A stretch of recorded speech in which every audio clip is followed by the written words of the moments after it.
My name, as Lisa said, is Pat Hayes, and I'm a clinical social worker, licensed clinical social worker. I also have masters in family counseling. And when I came to the villages, there was hardly any mental health services. So I really felt called to start something. And we have absolutely wonderful TLCs, which stands for Transition Life Consultants. And we can talk later about that. But right now, I want to get started, okay, on grief. Why is grief so hard? And before we start about why it's so hard, let's talk about some losses. We have all been absolutely inundated since COVID began with losses.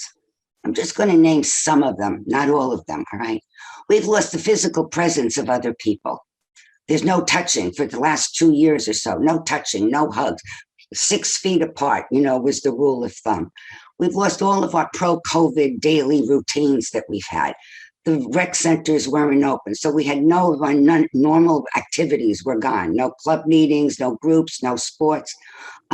Socializing. We couldn't socialize with other people. There was no fun anymore because we couldn't get out with anybody. We've lost, because of masks, we've lost smiles of other people. So we couldn't even see other people smile if we were out.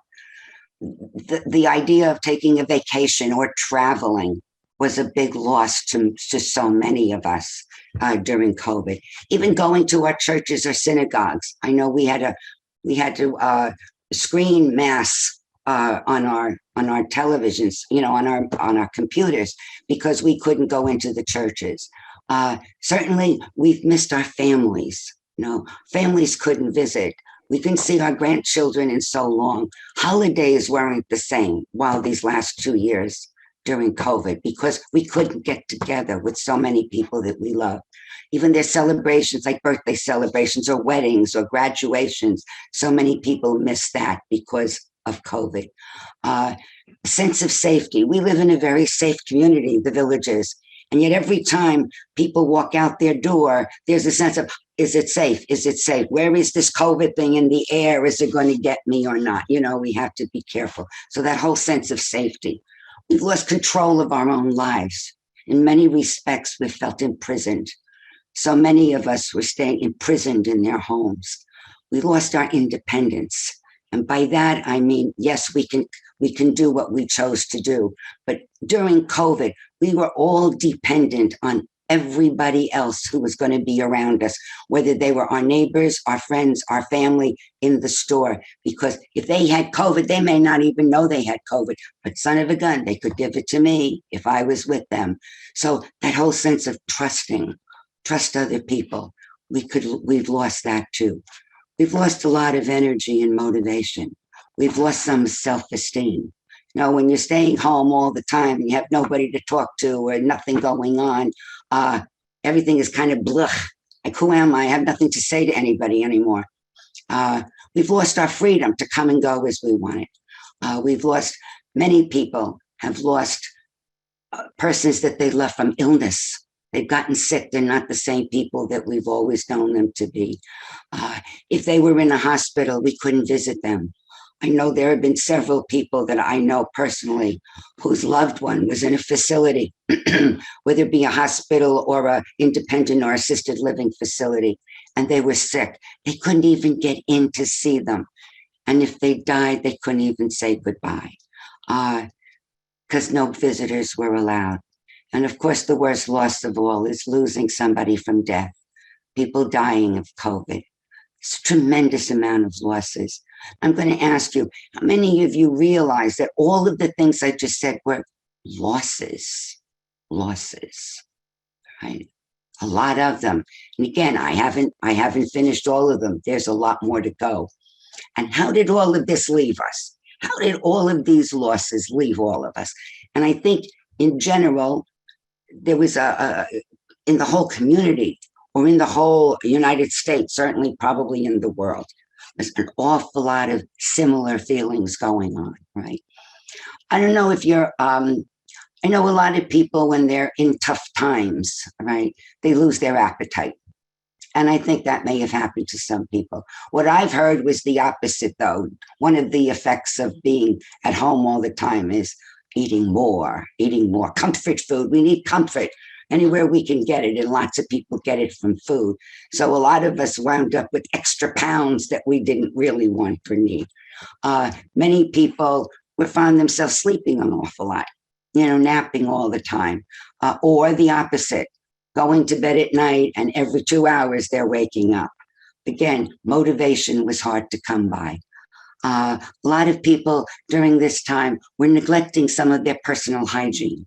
Normally, if we were getting up in the morning and we'd take a shower and shave and put our makeup on and do our hair and get dressed and go someplace or do something or see other people. But with COVID, we didn't have to. So why did we have to get up and shower and do our hair and put makeup on, to stay home in our pajamas all day? It was a lack of energy these past 2 years, a lot of tension. Many people were feeling lost, just plain lost, tired, listless, frustrated, preoccupied.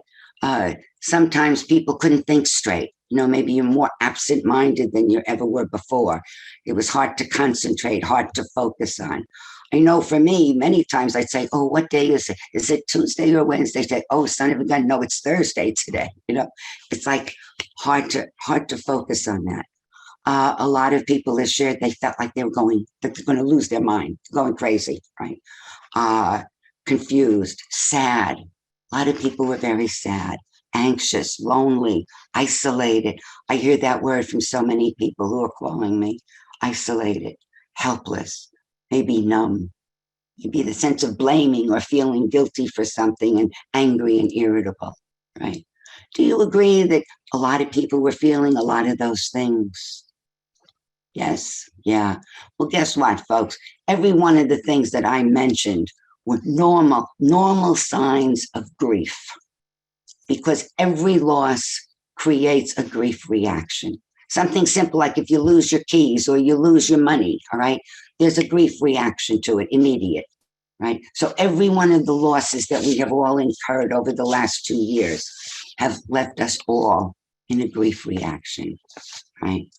Now, why have we had such a hard time these past 2 years living with all of these losses and grief? Why was it so hard for us? Well, simple answer. Grief is hard because we have spent our entire lives being trained not to grieve, being trained not to grieve. And because we spent so much of our lifetime being trained not to grieve, we're very good at not grieving, because no one ever taught us how. Nobody ever taught us to feel the pain of grief and to deal with it. And I'm going to go through some of the ways. How are we trained not to grieve? And all the things that I'm talking about, this is how our parents trained us. And I bet you bottom dollar, 99% of us have trained our kids in the same way. And we start this training from the time that babies were infants, right? Right. An infant is born, and what do they like to do? The best, suck. They suck. They suck on their bottle. They suck on their mommy's breast. They suck on a pacifier. Sucking is very important to them. They love their bottles. They love the breast. And when they get to be 6 to 8 months old, as good parents, we say, it's time to train them now into a cup. We have to get rid of the bottle or the breast. It's time for that. Now, do baby want to give up the bottle? Heck no. When a baby wants to go to sleep or take a nap, they want that bottle for comfort. They want that bottle because it's really easy and they're used to it and they love it. So maybe they're crying and they're whining and they're rejecting. I remember when we were introducing our kids to a cup, every now and then they get so mad because they wanted their bottle. They take that cup and push it away and it would spill all over the place. But how did we train them for that? We were nice. We never said, oh, you poor thing, you have to lose your bottle. Isn't that awful? We never said that. We said, oh, you're going to be such a big girl. You're going to use a cup like your big sister, like mommy, like daddy. What a big girl you're going to be by using this cup. And what was the training that we gave with those things? One, you didn't lose anything, fella. You didn't lose a darn thing. You call it by another name and you're going to gain something. No loss here. You're going to get the cup now, right? Maybe we even called them a baby. Bottles are for babies. It's a bad thing. All right. Poof, don't want that. And the other message we heard is don't cry, don't feel. Don't cry, don't feel. Look, you're going to have something better. Right. A little later in their life, our life, all right, time for toilet training. Oh, what a joy for us parents, huh? Toilet training our kids. I had 4 sons. All right. What a joy I had toilet training our 4 kids. Oh, yeah, yeah. All right. Remember, a child, again, is very comfortable with his diaper. They never have to think. They never have to worry. Everything is very normal, very natural, right? But again, when they're about a year and a half, maybe even 2 years, we've got to start toilet training them. I mean, we don't want them going to school with diapers on, right? Certainly, we don't want to change those kind of diapers, right? So we've got to train them to do toilet training. And how do we do that? Do we again sit in and, oh, I'm so sorry, you're going to lose this diaper, and I know how much it means to you? We don't do that. We're going to say, oh, you're going to wear big boy pants just like daddy, or just like your older brother. You're going to be a big boy now, right? And we could do that. And we can be happy and joyful and, oh, how nice you're going to come. Look, you're going to use the toilet. I'm going to show you how, just like daddy or just like mommy. Isn't that going to be wonderful? And maybe sometimes after a while, if that's not working, we even change our tactic a little.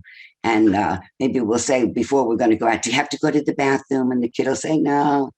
And then 5 minutes later, when we're getting ready to walk out the door, you go, uh-oh, I gotta change something here because he did the poop in his pants, all right? And then what do? Are we nice and gentle? Maybe not. Maybe we're frowning and we're saying, bad boy, what did you do that for? I told you, you have to tell me when this happens. I just asked you, right? So we're punishing in some respect. And what is that toilet training teaching our children? Teaching us and us teaching our children, all right? Number one, you're not losing anything. The diaper is nothing to be lost. Don't cry. There's no loss here. There's a new name. Big boy, big boy, big boy like daddy, big boy like, or big girl like mommy, all right? What message are we saying? Don't feel. We might even go, you're bad, you're guilty, it's your fault. If you don't do this, it's your fault. Now, when we instill fault or blame on our children and maybe even punish them, all right, we're taking away the pain of the loss because we're letting them be guilty. Bad, I'm bad. So it's mad or sad at me versus I'm concentrating on my loss. So it has that effect, right? Again, toilet training. Train very well, not to grieve. Maybe a child is 3 or 4 years old, right? Ourselves, possibly, and when we were children, or our children when they were growing up. And all of a sudden, one day, they lost their very favorite toy. Maybe for a little boy, it was a fire engine or a set of blocks. Maybe for a little girl, it was a special doll, all right? Maybe it got lost. Maybe we went out, we took it, and it got lost there. Maybe it got broken. Maybe it was broken because they played with it for so long and it's broken. And here, this little kid, all right, maybe our child, maybe ourselves, crying because we lost something that was so important and meaningful to us. What did we do as good, loving parents? And probably what our parents did to us. Give them a little hug. Oh, honey, I'm so sorry. I'm so sorry. And if your parents or us, if we had some money and it was a favorite toy, what did we do? We went to the store the next day and bought a brand new one. But brand new blocks for that little boy, a brand new doll for that little girl. So we go back and say, oh, look, there's no loss. See, you got it. We replaced it. There's a substitute here. You didn't lose anything. You didn't lose anything. Don't cry, right? Because as long as I can replace it, there's no loss, right? No loss. Substitute. Maybe you had parents, or maybe we were parents, that instead of being that way, maybe we didn't have the money, maybe we chose not to teach our kids that way. Maybe we turned that around a lot. Oh, it's broken. What did you do? Did you break it? You didn't take care of your things? Well, if you don't take care of your things, you deserve to be suffering. That might have been one. Even that is the training, all right? Training is, I can substitute or replace. Therefore, there is no loss. no loss, didn't take place, all right? Or I can punish you because you're bad and guilty, it's your fault. And again, if I'm feeling guilty, I'm not feeling the pain of loss, right? A little later in our children's lives, maybe they were third, fourth, fifth grade, and the kid comes home, maybe us, all right? And we're a little sad. And of course, as parents, we say, honey, what happened? What's the matter? What happened to you?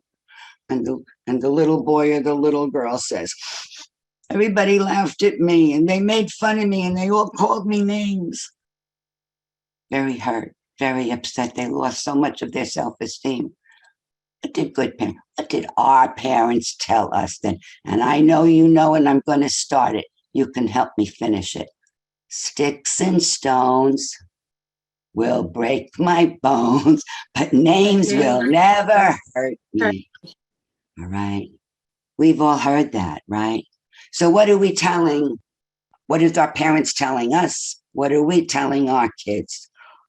You lost your self-esteem. Somebody called you names and you're hurt. You're not hurt. They don't hurt. Names do not hurt you, no matter what. They're not hurting you. Stuff it, stuff it. Something's wrong with them. They're stupid. They don't know what they're doing. Blame them. They're stupid. Once again, what are we training them? No loss. No loss. You're not feeling that pain. Right? Didn't happen. Don't hurt. Don't feel. Blame. Get angry at somebody else. It's their fault. Stuff your feelings. That's the training we got, right? Better still, 16-year-old, maybe us, when we were 16, maybe our daughters coming home from school. And this day was a little bit different because she'd walk in the door and she didn't say too much. She went right into her bedroom and closed the door. And a little while later, we hear some sobbing. So we run in there as good, loving parents. What happened? What happened? And there is this 16-year-old girl coming home from school. Oh, my boyfriend just broke up with me. He doesn't want to go out with me anymore. To a 16-year-old girl, this is devastation. This is the end of the world, right? What do we do as parents? What did our parents do to us, right? How did we handle that? We gave them hugs, lots of hugs. Oh, you poor thing. Oh, I'm so sorry that happened to you. I'm so sorry that happened to you. He was never right for you. I never liked that boy. He really wasn't good for you. It's a good thing he did this because good riddance to him. Good. Have you heard? There's a lot of fish in the sea. That sound familiar? You're going to find somebody much better. This is good thing he did this. He was no good. Never liked him, right? What are we training them? There's no loss. Not only did you not lose anything, this is a good thing, right? So we deny that loss occurred, call it by another name, say, you're going to get a better substitute. And let's get angry at that other person who did this to you. They're stupid. They're not good, right? Maybe later on, or any time in our lifetime, there was the death of a parent or a grandparent. Maybe kids get very close to their grandparents or their parents, and somebody dies, and they're sad because they love their grandparent, you know, and they don't understand. Little kids don't know anything about death.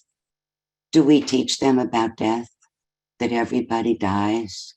That this is a sad time? No. What do? We say to them, oh, Grammy, they just passed on, honey, but they're in heaven. They're in heaven with God now. Or maybe we say, they're not in pain anymore. Remember how much pain they were in when they were sick? Well, they're not in pain anymore. What are we training our children for? Loss didn't occur. No died, no death. No. We never say those words. Even today, when we're telling somebody of a death, we don't say somebody died. We say they passed. They passed on. Heaven forbid we say a word that says loss, right? And here we're telling children they moved on. Where'd they move to, right? And then we're telling them, don't be sad. Don't feel. Be happy for them. They're in heaven. They're not in pain anymore, right? See how we've switched that training. All right. So instead of deny that a loss occurred, not only that don't feel, don't be sad, but now you should be happy. You should have joy because they're in heaven and they're happy. Right. Right. We were well trained. We were well trained. And I think every way that our parents trained us, we trained our kids the same way. Right. What were we trained to do with loss? We were trained to deny that any loss occurred. We were trained to call it by another name. We were trained to replace or make a substitute. The message was always the same. Don't feel. Don't feel. Right. And maybe we were also trained to blame somebody else or something else or ourselves. If we blame something else or ourselves, we could feel guilt, but we don't feel helpless. We don't feel helpless. And very often, when we're blaming somebody, whether it be someone else or ourselves, there's anger involved. There's anger involved. Anger is a strong feeling, doesn't make us feel weak, right? Why were we trained that way? Why did our parents do that to us? Why did we do that to our kids? Because parents loved us. Because we loved our children. And the worst thing that any parent could ever do is bear when their children are in pain. When their children are in pain, we parents will do just about anything to take that pain away. All right. And that's what our parents did for us. And that's what we have done to our kids. Anything to take that pain away. So why is grief so hard? Grief is hard because we were loved. Grief is hard because we were trained not to grieve. Grief is hard because we were trained not to feel the pain. Nobody ever trained us or taught us how to feel that pain and how to deal with that pain. Right. Let's give some examples about everyday life. All right. As we're growing older, as I said, I had four sons. When our last son was born, that's when I decided I was going to go back to school and get my master's degrees. So when Brian was about 2 years old is when I chose to go back to school. And the school I went to Columbia, and they had classes all day Friday. So for me to go back to school, I was every Friday, I left the house early in the morning and I came home right before dinner. Right. Now, my parents and my husband's parents took turns taking care of our kids when I was away at school. Now, there was a love relationship between our kids and their grandparents. Absolutely love. They were well taken care of. But every time when I come home from school, right, and I pull my car into the driveway, my little 2-year-old would throw the door open to our house and big smile on his face, come running out to the car, mommy, mommy, mommy, mommy. Couldn't wait to see me, all right? And he'd get this close to me, and his face would change. No smiles. Now he's mad. And he'd start beating on my legs, right? Normal grief. Normal grief. Mommy, mommy, I'm so happy to see you. How could you do this to me? How could you leave me? Anger, normal grief, right? Let me ask a question. How many of you have ever gone on a diet? I have a show of hands. How many of you went on a diet ever? Okay, all right. And I'm assuming you went on a diet and you lost some weight. I won't ask you to show your hand. How many times after you lost that weight from your diet have you gained it back? How come? Hear that word lose weight? That's a loss. Our minds, our bodies have been so well trained that anytime we hear loss or think of loss, or one thing we want, get it back, get it back, get it back. Find it. So it's very normal and natural that if we lose the weight, we're going to gain it back. We don't ever have to think about it. That's from our training, right? I remember, many, many years ago, we all of us went out together as a family, went out to have dinner. And we were coming home, and it was dark out. And as we're putting the key in the door and opening the door, we heard something strange. And as we're coming in the front door, we heard somebody else going out our back door. So, of course, my husband went there and checked it out. Sure enough, back door was open. There was a burglar. Thank God we got him in time. Thank God he didn't hang around us. He took off when he heard us come in, right? Well, almost together, every one of us had the same exact thought. We didn't leave any lights on. There were no lights on in the house. It was dark. What was that saying? Every one of us in the family, all ages, what does it say? It was our fault. We didn't leave the lights on. If we left the lights on, we wouldn't have been robbed. Baloney. Baloney. It was that robber's fault, not ours. But why did we all come up with that? We came up with that because we were all feeling totally helpless and out of control. And if we could find ourselves to blame, we didn't leave lights on, then we still had control of our possessions. We could be guilty and blame us, but we still had control. We still had control of our possessions. To this day, I never leave the house without leaving lights on. That's how our training has affected all of us, I think. So we've been trained not to grieve. And trained not to grieve. Grief is very painful. Normal grief, very, very, very painful. And we have all lived in pain these last 2 years. But many of us just didn't know how to handle it, right? Because what that kind of pain from grief does, it puts us in a dark tunnel, right? Now, in this dark tunnel, we can't ever go over grief. The only way out of grief is to go through it. You go through that tunnel, you reach the light at the end. But very often, because nobody's ever taught us how to handle or deal with that pain of grief, we start into that dark tunnel, and it doesn't take us long. We want quick do a turnaround and go out the other way, go back where we started. Basically, we're going back in our past. And when we go back in our past, we never get through grief. It always stays with us. And every loss we have, it just keeps building higher and higher and higher. It's not a good thing to do, right? Now, very often, when we're feeling all of this pain, and it's sadness and confusion, and we can't think straight, and it's just so hard to feel so alone when somebody dies or when we have losses, right? Our minds have a way of trying to protect us. One of the ways that our mind protects us, all right, is all of these feelings who are jumping around inside of us that don't feel nice at all right? Our minds come up with, like, they're going to throw a nice big blanket over all of those feelings, all right? So when we look down inside of us, we don't see those nasty, painful feelings. We just see the blanket. And you know what the blanket is? Anger.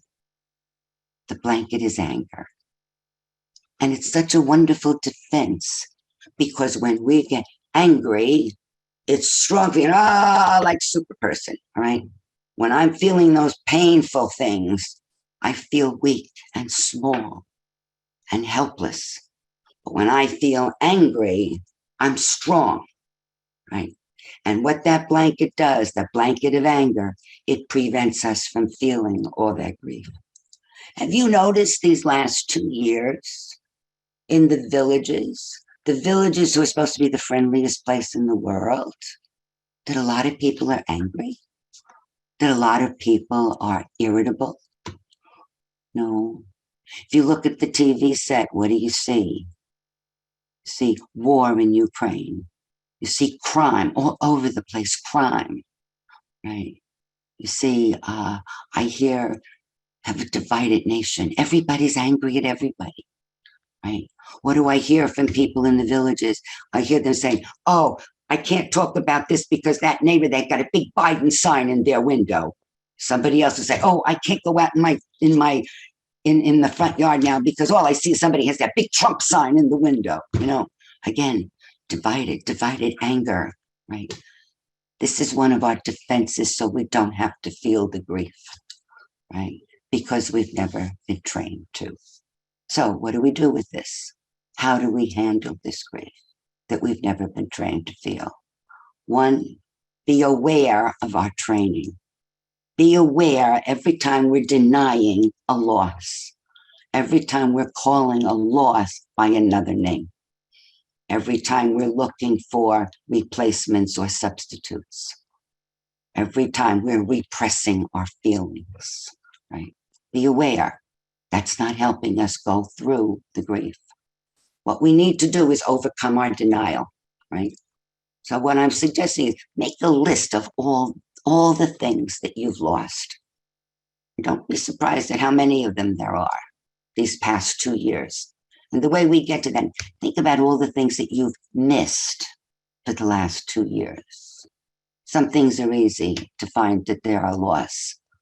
Some things are harder to find, but they are losses. All right. Star the ones in your list that have the strongest effect on you. For God's sakes, give yourself permission to grieve, because this is going against your training. You're not disobeying mom and dad if you do grief the right way, right? Not disobeying, but you need to give yourself permission to grieve. You need to be kind to yourself. Don't fight it. The next thing we have to do is experience the pain. That's what we've been protected from all this time. Don't feel, it hurts. We need to experience the pain. It's appropriate pain, right? So I think it might be a good idea for you to name and identify all of your feelings. And for God's sakes, feel them. Allow yourself to feel them. Write them down. Don't judge yourself. Feelings are neither right nor wrong. They just are. But make a list of what all the feelings are. Now, at this point, a lot of people go to alcohol, because when they're aware of these feelings that they don't like, alcohol, a drink of alcohol just goes, makes everything a little bit easier. But it doesn't help. You might land up with the problem later on, and it doesn't help you feel the pain. Right? The next thing, turning my page. Next thing is to accept and express these feelings to others or in a journal. Negative feelings, painful feelings, sometimes they get stuck inside of us. They're stuck there.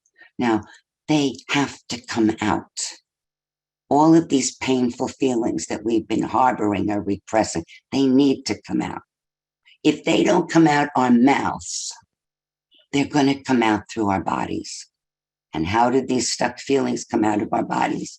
Our blood pressure goes up, we get heart disease, we get ill, whether it be a whole bunch of different illnesses. We get body aches, we get headaches, we get gastrointestinal problems, right?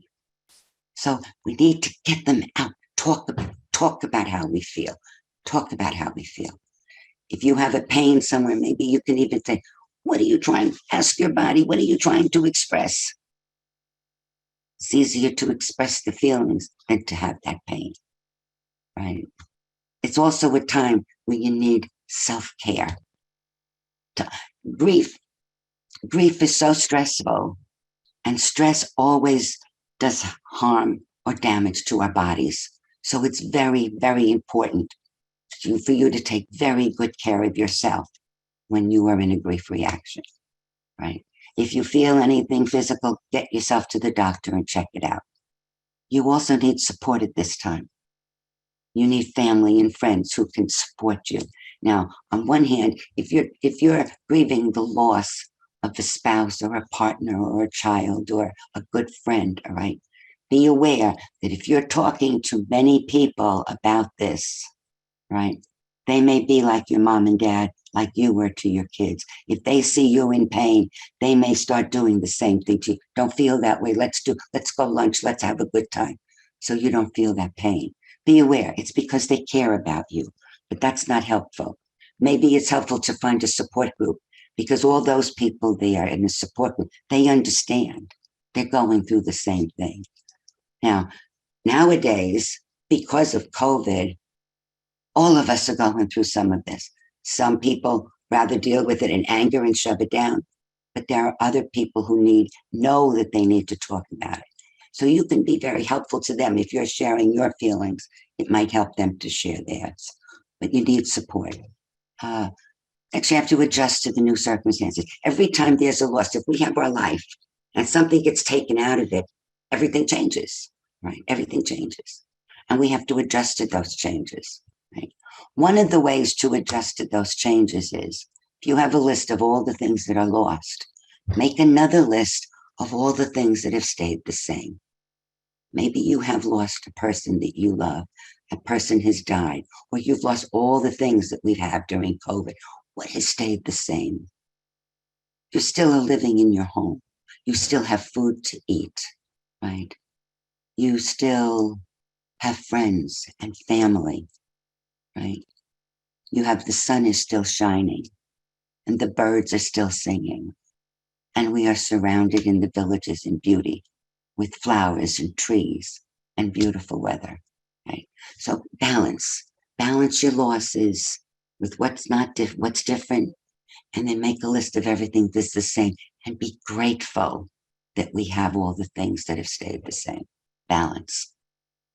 And last of all, assume new roles, right? By sharing your feelings, many times you're helping other people share theirs. Find new routines. Make to-do lists. Wake up in the morning, make a to-do list. Because at the end of the day, when you can check that off, at least you're going to feel accomplished. And I'm not saying you have to feel this 24/7. Maybe you need to set a time in your to-do list from 3 to 4 in the afternoon. I'm going to feel my feelings. Right? Not all day, but give yourself permission to do that. Right? Now, if a spouse or partner or someone you love dearly has died, right? You're going to need to learn to do a lot of things that they always did for you, right? If you lose a husband dies, maybe you have to learn how to pay the bills, and maybe you've never done it before. Maybe you're going to have to learn how to take care of your car. Make sure it gets an oil change. Check the flat tire, oil or air in your tires. Maybe you're going to have to learn technology. Maybe you have to take the garbage out every day. That may have been one of the things that your husband did for you. Maybe you're the one now who has to hire landscapers or call the plumber or call the electrician, or right. If your wife or a female partner has died, right? What are some of the things that they've always done for you? Maybe they did all the food shopping or the cooking. Maybe they did all the cleaning in the house, right? These are the things you'll have to learn, right? So process that. And anytime you learn new things, you are becoming a stronger, more beautiful person. Self-image. Self-image is very important. That when we feel a loss, when so much has been taken away from us, we feel less, right? That we can't do all the things that we always used to do. But there's a very different thing. I mean, do we judge ourselves by what we do, or do we judge ourselves by who we are? Because that's another thing that can stay the same. We are the same person. We could still be the kind, caring, intelligent, friendly, skillful, competent person. Right? I had a friend. She was a very spiritual woman, but we used to call her Saint Smut because she always had a humor. And in terms of, we're not what we do, but who we are. And she came up with the little saying. She said, "I'm not a doer, I'm a hooer." You didn't get that, huh? Okay. At any rate, the last thing that I'm going to say is I'd like you to remember. If you don't remember anything at all from my presentation, please remember this. We were trained to grieve in the wrong way because we were loved and cared about. Those who loved us did not want us to be in pain, right? When we lose someone or something, it hurts us because we loved that thing or that someone. So in many respects, grief is the price of love. If we didn't love those things, if we didn't love that person, it wouldn't hurt us. Pain would not be so severe. But I'm going to ask you a question of any of you who have lost someone close to you has died, right? Would you, for any moment, knowing that the pain that you're in now, would you at any time give up the 10, 20, 30, 40, 50 years that you have had with that person, for you to love them and for them to love you? Would you give that up so that you wouldn't have to feel this pain? I doubt it. I doubt it. Because the love, all the years of love that you've had, that's why you're hurting. And it's worth it. Because the depth of your pain is really a measure of the depth of your love.